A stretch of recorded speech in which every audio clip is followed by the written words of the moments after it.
सभी का स्वागत है मेरे चैनल अमृतवाणी में। हमारे इस विशेष आध्यात्मिक कार्यक्रम में आप सभी का स्वागत है। कल आने वाली पवित्र अपरा एकादशी का यह दिव्य पर्व भगवान विष्णु को समर्पित है। शास्त्रों में कहा गया है, जो व्यक्ति श्रद्धा और भक्ति से अपरा एकादशी का व्रत करता है, उसके जीवन में बड़े से बड़े पाप भी नष्ट हो जाते हैं, समाप्त हो जाते हैं और उसे पुण्य, शांति तथा भगवान विष्णु की विशेष कृपा प्राप्त होती है। आज के इस विस्तृत विशेष कार्यक्रम में हम आपको बताएंगे अपरा एकादशी का महत्व, व्रत की संपूर्ण पूजा विधि, कौन से नियम रखने चाहिए, कौन से कार्य भूल कर भी नहीं करने चाहिए, भगवान विष्णु की महिमा और सबसे महत्वपूर्ण अपरा एकादशी की कथा, जिसको सुनने मात्र से आपको एकादशी का फल मिलता है। अगर आप व्रत कर रहे हैं तो आपके लिए अत्यंत महत्वपूर्ण है कि आप कथा का श्रवण करें। आप सुन रहे हैं अमृतवाणी।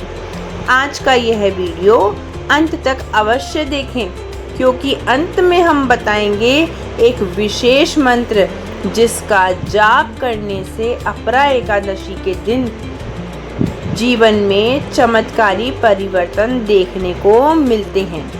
आइए अब शुरू करते हैं भगवान विष्णु और माता लक्ष्मी के ध्यान से। सभी भक्तजन कमेंट बॉक्स में माता लक्ष्मी और विष्णु भगवान का श्रवण करते हुए ओम नमो भगवते वासुदेवाय लिखकर अपनी हाजिरी लगाएं और भगवान की विशेष कृपा प्राप्त करें। चलिए शुरू करते हैं। ओम नमो भगवते वासुदेवाय। ओम नमो भगवते वासुदेवाय। ओम नमो भगवते वासुदेवाय। ओम नमो भगवते वासुदेवाय। इस मंत्र का जाप मन ही मन करते रहने से एकादशी के दिन बहुत शुभ फल मिलते हैं। हिंदू धर्म में एकादशी का महत्व विशेष बताया गया है।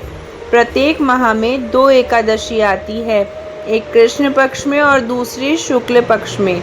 ज्येष्ठ मास की कृष्ण पक्ष की एकादशी को अपरा एकादशी कहते हैं।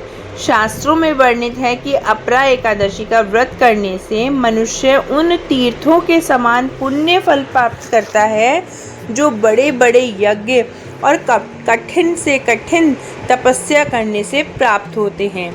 ऐसा कहा जाता है कि जो व्यक्ति गंगा स्नान का पुण्य चाहता है, जो जीवन में पापों से मुक्ति चाहता है, जो आर्थिक संकटों से बाहर निकलना चाहता है, जो मानसिक शांति और आध्यात्मिक उन्नति चाहता है, उसे अपरा एकादशी का व्रत अवश्य करना चाहिए। व्रत नहीं कर सके तो कथा का पूर्ण रूप से श्रवण करके कथा को सुनना चाहिए।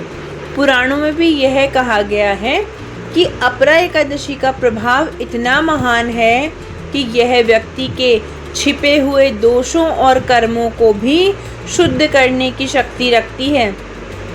इस दिन भगवान विष्णु की पूजा करने से व्यक्ति के जीवन में सुख, शांति, समृद्धि और सफलता आती है। आप जानते हैं एकादशी की पूजा विधि विस्तार से? तो चलिए मैं आपको बताती हूँ। सुबह ब्रह्म मुहूर्त में उठें, स्नान करके स्वच्छ वस्त्र धारण करें। यदि संभव हो तो पीले वस्त्र पहने, क्योंकि पीला रंग भगवान विष्णु को अत्यंत प्रिय है। इसके बाद मंदिर को स्वच्छ करें और भगवान विष्णु तथा माता लक्ष्मी की प्रतिमा स्थापित करें। और उनकी पूजा की विशेष सामग्री है पीले फूल और तुलसी दल। पीले फूल और तुलसी दल जरूर भगवान को अर्पित करें। धूप दीपक जलाएं, पंचामृत का भोग लगाएं, फल मिठाई रखें, गंगा जल का छिड़काव करें और पीला चंदन उनके मस्तक पर अवश्य लगाएं। सबसे पहले दीपक जलाएं, फिर भगवान गणेश का स्मरण करें। उसके बाद विष्णु भगवान का ध्यान करते हुए उनकी पूजा करें, क्योंकि कहा गया है सर्वप्रथम गणेश जी को मनाना चाहिए। उससे सारे काम विघ्न से दूर होकर सफल हो जाते हैं। अब मैं आपको बताती हूँ एक ऐसा मंत्र जो आप विष्णु भगवान की पूजा करते वक्त मन में स्मरण कर सकते हैं। ओम विष्णवे नमः। ओम विष्णवे नमः। भगवान को पुष्प, चंदन, तुलसी अर्पित करें। तुलसी के बिना भगवान विष्णु की पूजा अधूरी मानी जाती है।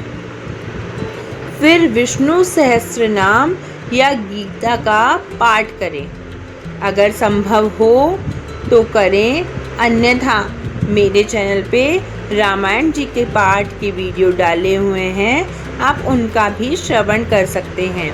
रामायण जी का पाठ घर में चलाए रखने से आपके घर में सुख, समृद्धि और कलेश का नाश होता है।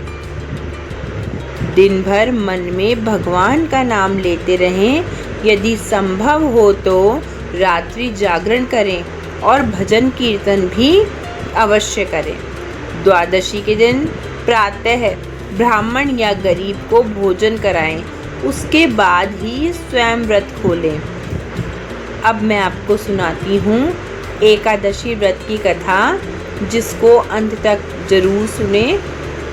तो चलिए शुरू करते हैं। बहुत समय पहले की बात है, प्राचीन भारत में वीरपुर नाम का एक विशाल राज्य था। उस राज्य का धर्मप्रिय एक राजा था, लेकिन उसका सेनापति विक्रम अत्यंत क्रूर और अहंकारी था। विक्रम युद्ध में वीर था, परंतु भीतर दया बिल्कुल नहीं थी। वह गरीबों पर अत्याचार करता, सैनिकों को अपमानित करता और अपने बल का गलत उपयोग करता। एक दिन राज्य में एक वृद्ध साधु आए। उन्होंने राजा से कहा, राजन, आपके राज्य में धर्म तो है, परंतु आपका सेनापति अधर्म के मार्ग पर चल रहा है। यहीं इसे रोक लीजिए, नहीं तो इसका अंत दुखद होगा। राजा ने विक्रम को समझाया, लेकिन उसने किसी की बात नहीं मानी। उसने अपने बल और पद का अहंकार दिखाया। कुछ समय बाद पड़ोसी राज्य से युद्ध हुआ। विक्रम युद्ध के लिए निकल गया। युद्ध में उसने अनेक निर्दोष लोगों की हत्या कर दी। युद्ध समाप्त हुआ, लेकिन लौटते समय घने जंगल में वह अपने सैनिकों से बिछड़ गया। रात का समय था, चारों ओर अंधकार फैल रहा था। अचानक उसे दूर एक दीपक जलता दिखाई दिया। वह उस दिशा में बढ़ा। वहाँ एक छोटा आश्रम था। आश्रम में एक संत बैठे थे। संत ने उसे देखकर कहा, पुत्र, तुम्हारे चेहरे पर घमंड और पापों की छाया स्पष्ट दिखाई दे रही है। विक्रम क्रोधित हो गया। उसने तलवार निकाल ली, लेकिन तभी तेज आंधी चली और उसके हाथ कांपने लगे। तलवार नीचे गिर गई। संत मुस्कुराए और बोले, अहंकार मनुष्य का सबसे बड़ा शत्रु है। उस रात संत ने उसे अपरा एकादशी की महिमा सुनाई। उन्होंने बताया कि यह व्रत सबसे बड़े पापियों का भी नया जीवन होता है। विक्रम पूरी रात संत की बातें सुनता रहा। उसके मन में पहली बार पश्चाताप जागा। अगले दिन अपरा एकादशी थी। संत ने उसे व्रत रखने को कहा। विक्रम ने जीवन में पहली बार श्रद्धा से व्रत किया। उसने भगवान विष्णु के सामने अपने पापों के लिए क्षमा मांगी। धीरे धीरे उसके जीवन में परिवर्तन आने लगा। वह गरीबों की सहायता करने लगा, सैनिकों के साथ प्रेम से व्यवहार करने लगा। उसने युद्ध छोड़कर धर्म और सेवा का मार्ग अपना लिया।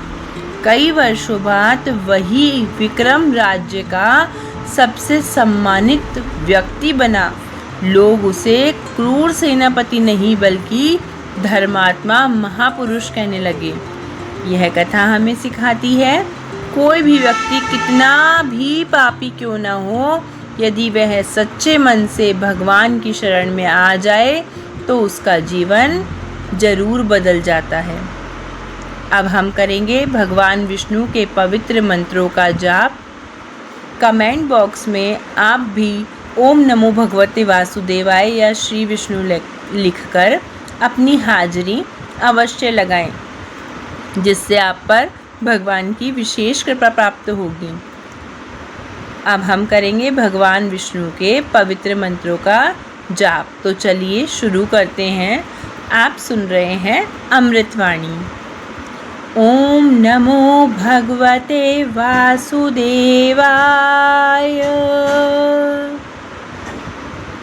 शांताकारं भुजगशयनं पद्मनाभं सुरेशं विश्वाधारं गगनसदृशं मेघवर्णं शुभांगं शांताकारं भुजगशयनं पद्मनाभं सुरेशं विश्वाधारं गगनसदृशं मेघवर्णं शुभांगम्। भक्तों, इस मंत्र का जाप मन को शांति देता है और नकारात्मक ऊर्जा को आपसे दूर ले जाता है, क्योंकि यह मंत्र स्वयं विष्णु भगवान ने लिखा है। प्राचीन समय में काशी नगरी में एक हरिदत्त नाम का गरीब ब्राह्मण रहता था। वह अत्यंत ईमानदार और धार्मिक था, लेकिन उसके घर में हमेशा गरीबी रहती थी। उसकी पत्नी हमेशा बीमार रहती और बच्चे भूखे सो जाते। फिर भी हरिदत्त कभी धर्म के मार्ग को नहीं छोड़ता था। एक दिन गंगा के किनारे बैठा रो रहा था, तभी वहाँ एक वृद्ध महात्मा आए। उन्होंने पूछा, पुत्र तुम इतने दुखी क्यों हो? हरिदत्त ने कहा, मैंने जीवन भर ईमानदारी की, पूजा की, मेरे भी घर में कोई सुख शांति नहीं है, फिर भी मेरा घर दुखों से भरा हुआ है। महात्मा मुस्कुराए और बोले, दुख स्थायी नहीं होता, भगवान अपने भक्तों की परीक्षा लेते हैं। कल अपरा एकादशी है, श्रद्धा से व्रत करो, भगवान अवश्य कृपा करेंगे। हरिदत्त ने अगले दिन व्रत रखा। उसने पूरे दिन भगवान विष्णु का जाप किया, रात में दीपक जलाकर भजन गाए, सत्संग किए। उसी रात उसने स्वप्न में देखा भगवान विष्णु स्वयं उसके सामने प्रकट हुए। उनके हाथों में शंख, चक्र, गदा और पद्म था। भगवान ने कहा, हे भक्त, तुम्हारी भक्ति से मैं प्रसन्न हूँ, अब तुम्हारे दुख समाप्त होंगे।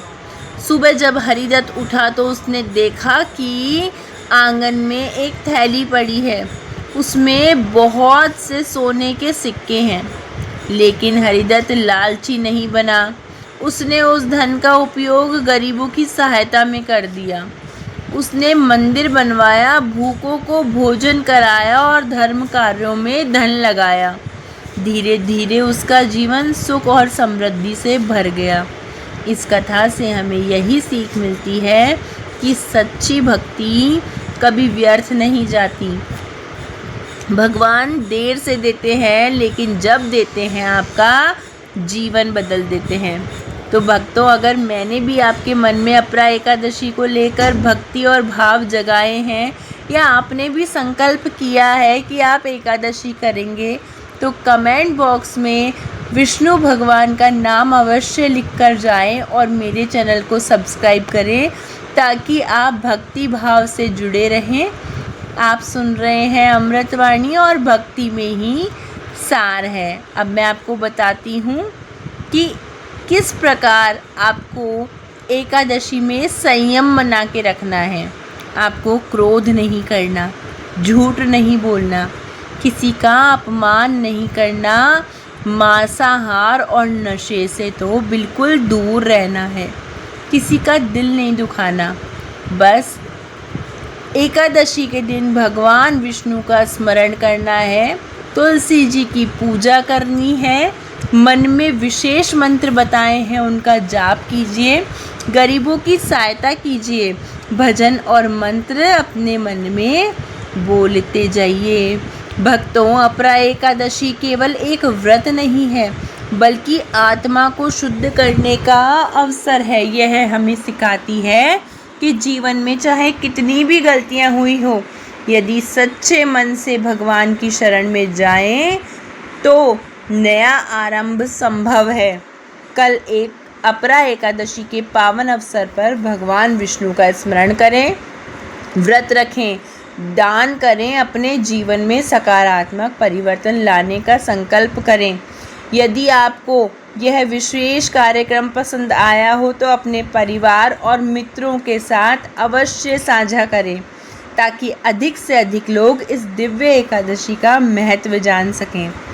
अंत में एक बार सभी मिलकर बोलेंगे और कमेंट बॉक्स में लिखेंगे। तो शुरू करते हैं, आइए। ओम नमो भगवते वासुदेवाय। ओम नमो भगवते वासुदेवाय। जय श्री हरि, जय श्री विष्णु भगवान, जय श्री राम।